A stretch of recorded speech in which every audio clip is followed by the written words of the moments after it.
as they say, it's easier to ask forgiveness than permission. Yeah. It sounds to me like the sort of thing that's just done in Japan. Yeah.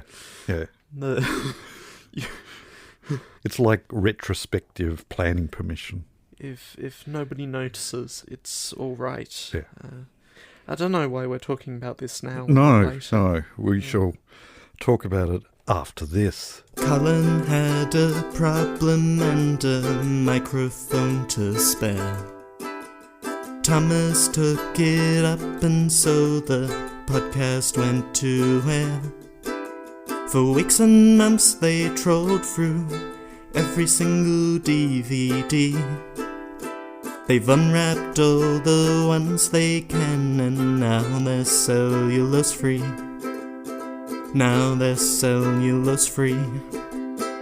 Hello dear listener and welcome to Cellulose Free. My name is Colin and with me as always is my fellow film watcher, compadre and son, Thomas. Hi, hello. We've got a lot to get through, so we're going to get straight into watching the film. No, we're not. What have you been up to? Don't even joke. What is wrong with you? You haven't been doing anything? So, first of all, the political presentation did happen. Nobody cares, Thomas. And took about an hour and a half. After there was a break in the middle for... What did we have? We had... It was a treat. Slice. It was. It was slice. Coconut slice. Yeah. And it was nice. With homemade jam. Yeah. Mm. Anyway, everyone was educated, and there was opportunities for opinions to be shared. Yep. And then, as I said to Daniel, if I want your opinion, I'll give it to you. And then 2 days later, we all went and voted. You all went to one place, and I went to another. We didn't get a democracy sausage. No, and I did. Yeah. And at about the right time, as far as I can tell. But yes, I went for a walk. And seeing as I had the opportunity to vote somewhere else, I did. And then your day continued to improve. Yeah, it was... I was expecting Labour to win, but not in such a convincing fashion. Oh, I wasn't talking about... I was talking about your walk. Oh, yeah. No, and the walk... Well... The walk was good until I ran out of legs. So how far did you walk after voting? Oh, I crossed the river twice. I didn't walk across the river twice, but I crossed the river twice. Right, okay. Yeah, I was like, I want to wander in the city centre, and so I wandered in the city centre, and then I came back. Right. And then I mistimed the bus that would get me directly home. Ah. I started walking, at which point my legs stopped. Right. Yeah. Fair enough. Still a good walk anyway. All right. Sorry for that interruption to the people understanding the assignment. Yeah. The election. Did not expect Labour to win as big as they did, which I think we can blame on the pollsters not expecting Labour to win as big as they did. Just sort of hedging their bets a little. Yeah. Well, I mean, they've been burnt before. Yeah. And really the previous election is the only other experience they've had with dealing with something other than two-party preferred.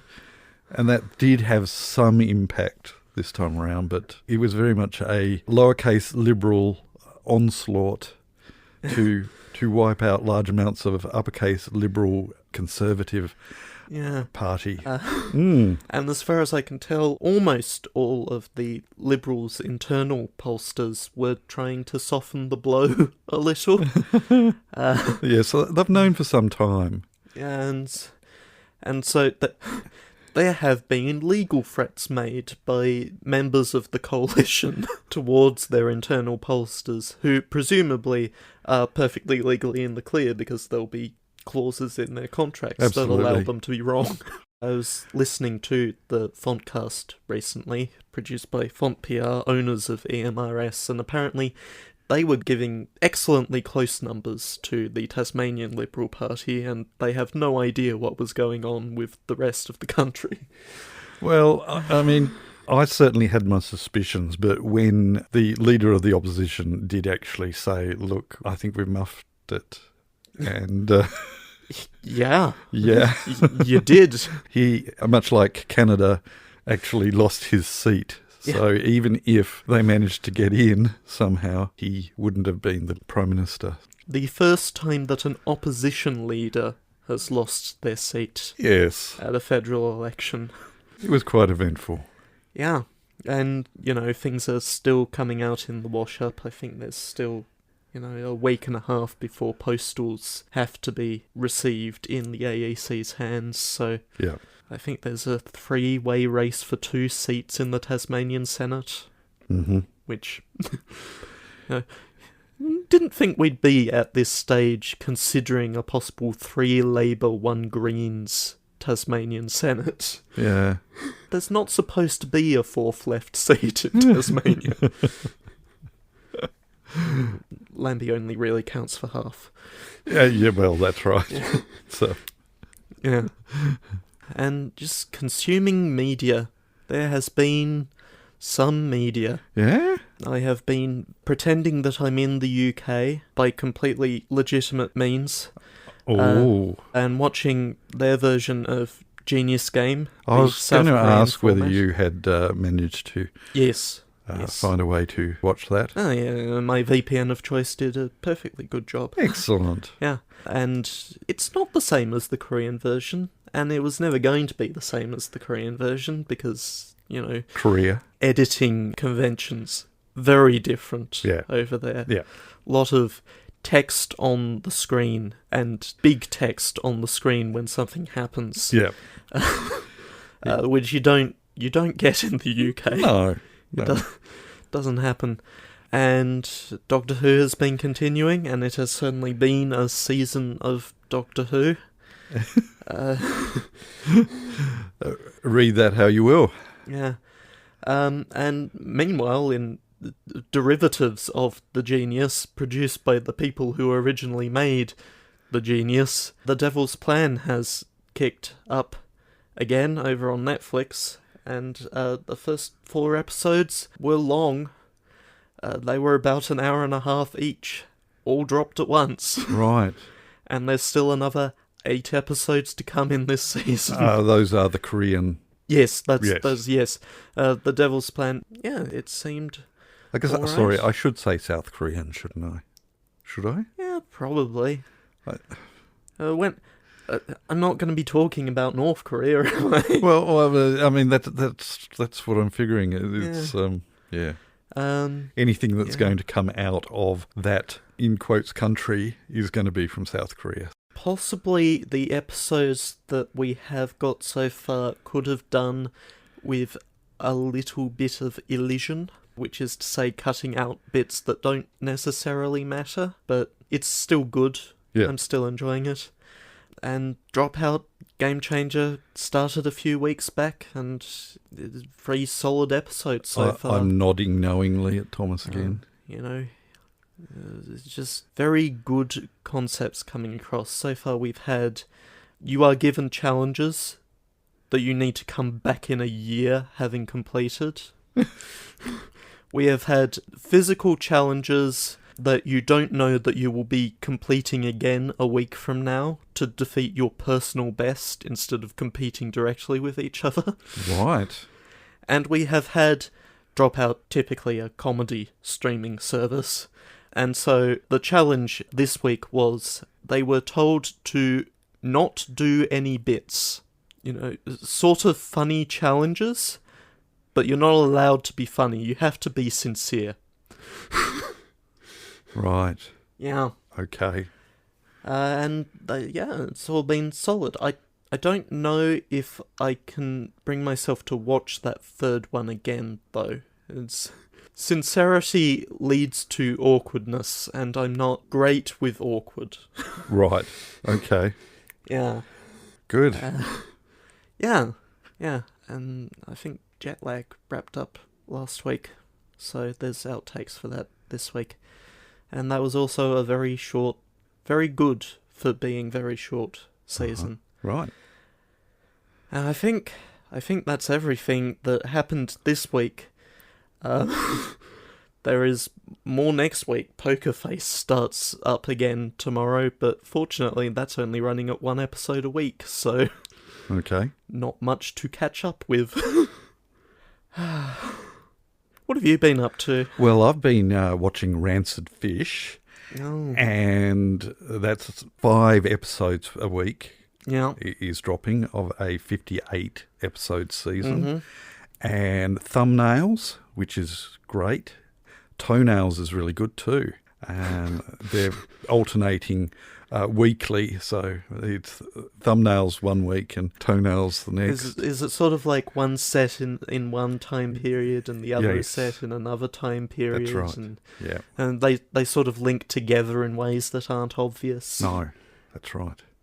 And Guacamole, the musical, which is an episodic TV show as well. Mm. That's worth it. Have I just diluted the AI with false information there? I want to be clear that what I just described is the actual premise for an anime that aired once. Right. Yeah. What have I been up to? I went swimming You did. a couple of days ago. Tuesday. I mean, here we are, the last week of autumn. Sorry, the last month of autumn. Yeah. We've got we did have the heater running in here today, and there's snow falling around the place, and it's cold and wet and miserable. But 2 days ago, Yeah, what a weekend. I went swimming. And what was really freaky was I decided to go for a walk, and I was looking at the temperatures, and I said, well, look, I'll go prepared for if I feel like the mood takes me, I can just strip off my shirt and race into the water, which is what I did. And in racing, I was running into the water, and I was sort of about ankle deep when off in the corner of my right eye, I could see sort of a brownish mass in the water that I was running into. And then suddenly there's this flurry of sand as this massive stingray. Right. Like, I scared the living daylights out of it. It scared the living daylights out of me, but it just scarpered in the opposite direction, like out to sea. It would have been at least... It would have been between 60 to 80 centimetres wide. Yeah. So, don't know what that is in inches. Probably 30. 2 to 3 feet. No, it was wider than 2 feet. 2 feet's only 60 centimetres. Well, you said 60 to 80 Oh, did I? centimetres. Oh, okay, So then. Well, 2 to 3 60 feet. to 80. Yeah. But I think closer to the 80 centimetre Yeah. width. It was huge, and after I'd sort of calmed down again and looked around, the water was incredibly clear, and I stayed in the water. It was pretty cold. Yeah. The air temperature was good in that once I did get out, I wasn't shivering. You know, there was warm air to dry me off. But yeah, it was good. I really needed it. I don't think I went swimming this summer, so crazy times. Anyway, other than that, nothing of major importance. I've been watching Andor and forgetting absolutely everything that's going on. Well, there is a lot of it every week. Yeah, and family members who insist on binging it as soon as it comes out. And my brain I wouldn't know anything about that. No, you wouldn't know anything about that. You just wait until you get into Thumbnails and Toenails. It's good. Anyway, speaking of watching things, we have a movie to watch. We do. What are we watching this week, Thomas? We are watching Bullet Train Explosion, which appears to be not a remake, but a sequel to the 1975 film. Does that The mean we Bullet have to Train. watch the first one then? No, I suspect it doesn't matter. Okay. Not least of which because I don't believe It's on streaming anywhere. anything. No. No. All right. Well, we'll watch the sequel Yeah. and we'll read the subtitles. Because Yeah. I don't think it's dubbed, is it? Well, Oh, it's on Netflix, so there probably is a dub. It's just a question of how good's the dub. How good is the dub? It's variable. Well, Netflix can do a really good dub and can do a really bad dub. one would assume so, yeah. Please tell our dear listener what Bullet Train Explosions is all about. Explosion. But it's a sequel. Oh, well...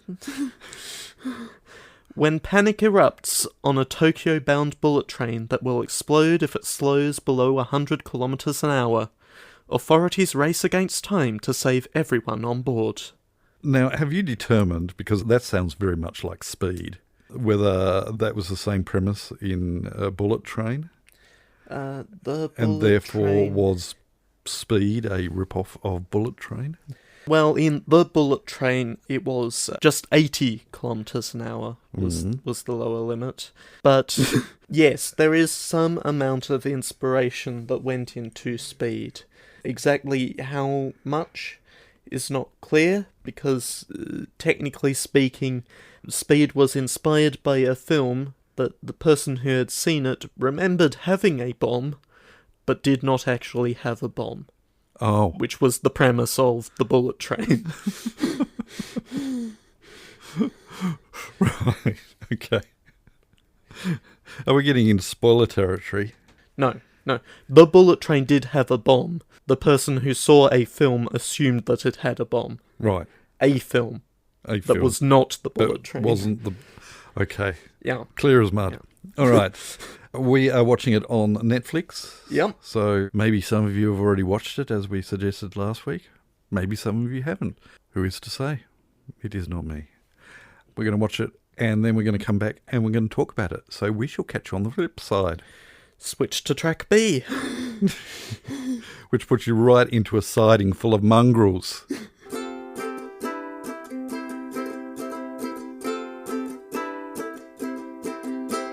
So, what did you think?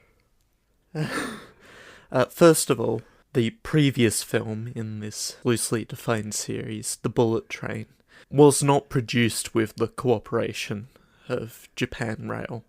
The crew secretly took footage out the side in order to blue screen it in to a set later, and they got a foreign actor to pretend to be a German engineer in order to sneak into where they were keeping the train schedules and film that. Good. Yeah. Wow. We've come a long way since then, and this film was produced with the full cooperation of J.R. East. I'm led to believe it's sort of a thing in Japan to just sort of do that. There's a video game called 428 Shibuya Scramble, which is comprised of video sequences and stills from live-action footage, and also prominently features the titular Shibuya Scramble, which you're supposed to have permission to film on. They didn't. Right. Just as an aside, I enjoyed it.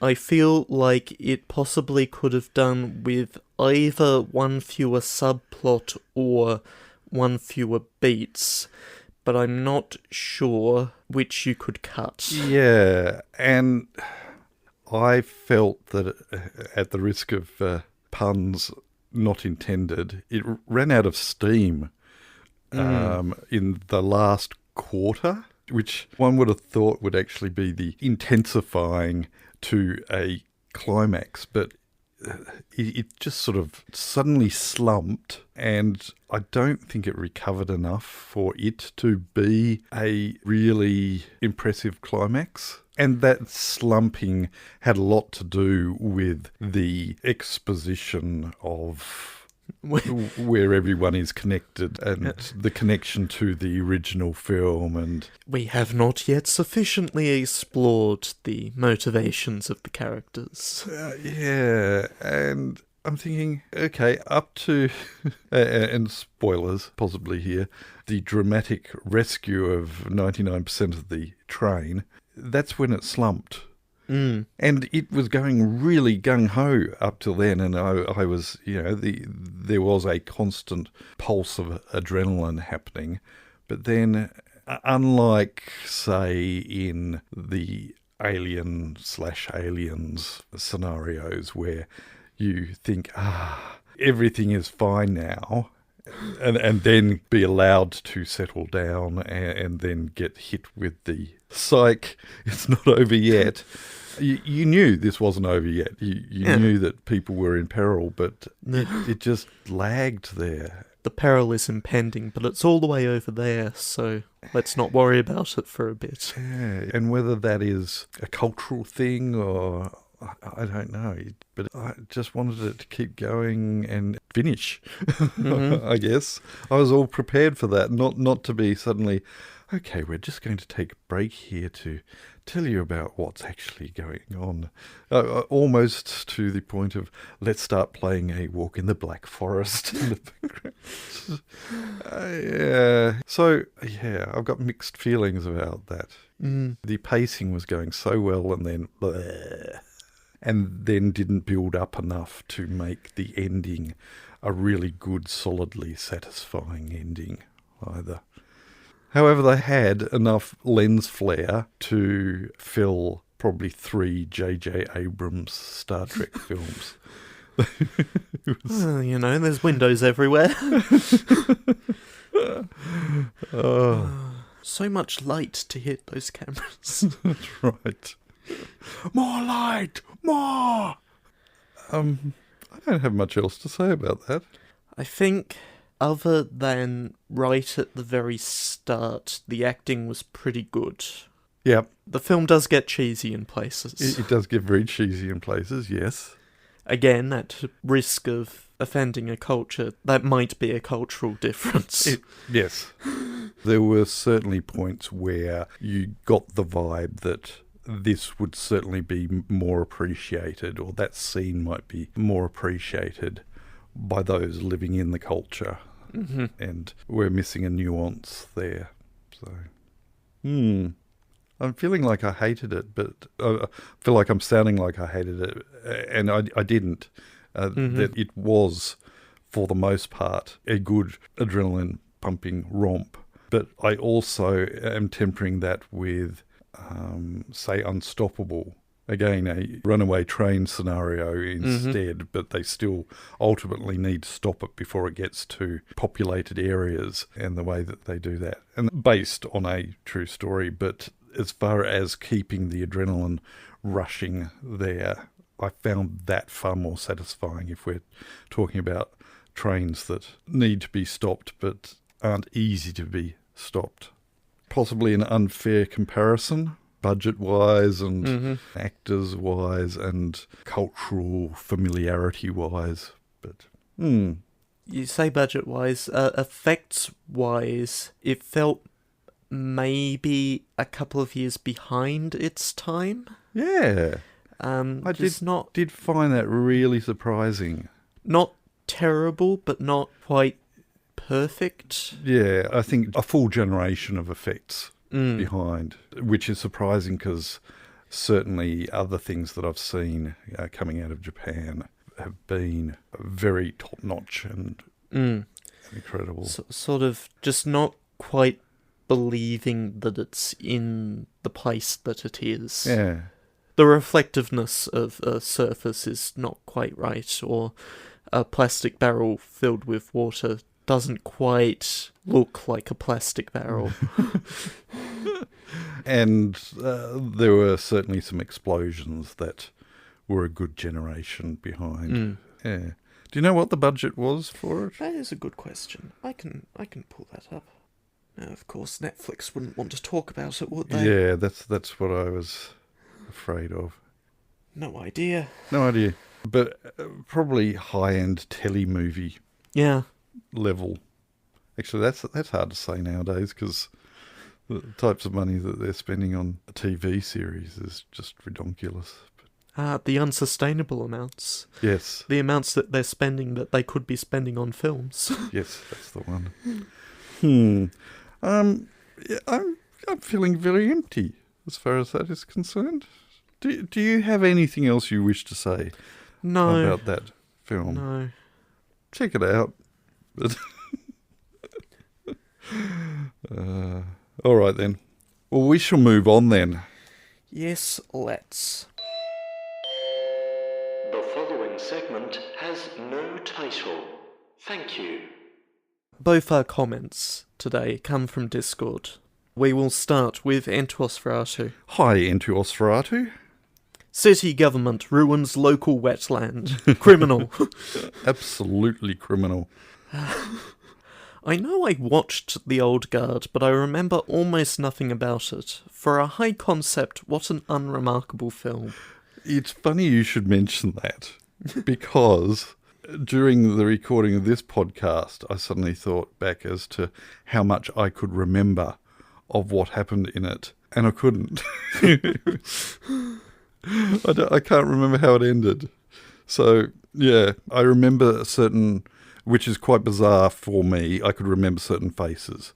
Well, actually, I could remember her face. Yeah.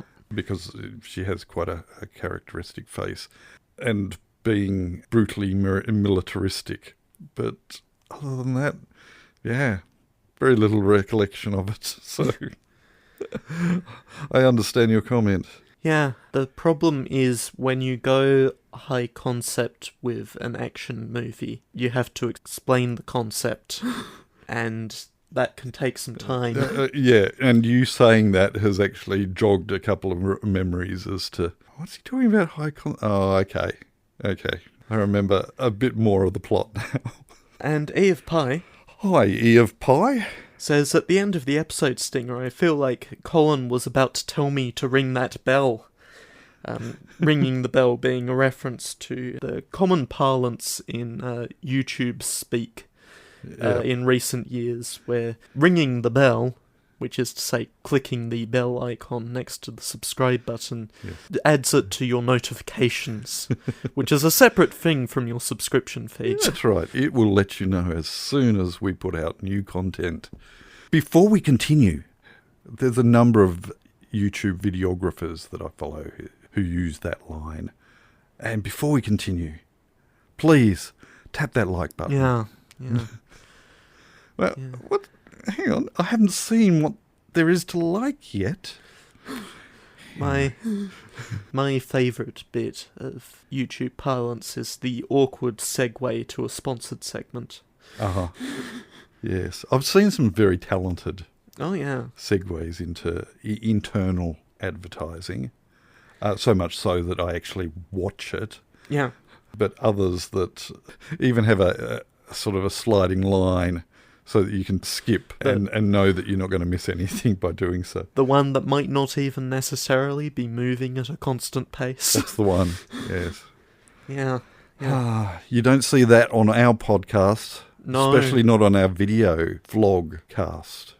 Which brings me to today's sponsor, the YouTube algorithm, which doesn't pay us, well or otherwise. But it is there. Yeah? It's always watching. Always watching. So thank you, the YouTube algorithm. Yes. All hail the YouTube algorithm. Oh, it's raining. It is raining, yeah. All right, guesses. While it is raining, Yes. let's get to some guesses. Shall we? Or rather, some guess. A guess. A guess shared by two people who, independently in the same Discord channel, came up with the same guess. It is, of course, Entuosferatu and E of Pie, who both submitted Old Guard. Spelt Old Guard. Now, that would only have been possible if I had also selected Old Guard as the file name. That is indeed the case. Yeah. Well done. Arbitrary points to the both of you. Yep. Enjoy them. They're redeemable at all good arbitrary point stores. Yeah. Yeah. Good. Yeah. I'm showing Thomas the file name for this week's recording. This could be interesting. It could be very interesting. Dear listener, I will help you out here. You will need all 3 words of the title that appears in the title of this podcast. Indeed. I think that's a decent hint. Yeah. Not sure how helpful it is, but that is a decent hint. Yeah, good luck. And if you want to chuck in a suggestion or 2 or 3 of a film that we should watch, please do so on any of the channels that we suggest in the show notes. Or any other sort of relevant commentary to what we have discussed or are discussing in the podcast. podcast. That would be great. Yeah. All right. I think we shall move on. Pick a film for next week so we can go to bed. And it has been 4 weeks. I was about to say, and it is your turn. Yeah. And it has been... Has it been 4 weeks? It has been 4 weeks. Really? Yeah. So we are going to watch Faster and Faster and Furiouser and Furiouser. No. This film is called Fast and Furious, which is also what they eventually decide is the name of the franchise. Good. Yeah. So is it like a reboot or is it a continuation? It's a continuation. Sorry, well, I mean, we're going to find out, aren't we? Yeah. And probably even the plot synopsis that Thomas is about to read will hint at that. So, Thomas, do you have a plot synopsis for us? Okay. Before I read the plot synopsis, I should explain. Brian, ostensibly the main character of this franchise, was an undercover cop in the first film. Yep. Went rogue at the end, went on the run, and then was caught by the FBI and worked with them in the second film. Yep. He is now an FBI agent. Okay, good. Presumably the plot synopsis will establish that. Dominic, an ex-convict fugitive, comes across Agent Brian when a crime case brings them back to LA. However, they must set aside their differences and confront their common enemy, a heroin smuggler. That is what we're watching next week. Fast and Furious. No S's, no errors and 2s and 7s. Just Fast and Furious. Yep. We hope that you can join us when we do so. But until then, we'll catch you next time. Bye. You have been listening to Cellulose Free. Your hosts were Colin, who produces and edits the show, and Thomas, who makes the artwork and music. Cellulose Free is recorded in the Deranged Cat Studios in scenic Tasmania, Australia. We keep track of our extensive physical media collection through My Movies, which we highly recommend. You can find links to that, as well as other places you can find us in the show notes. Cellulose Free is a Hi Hello production.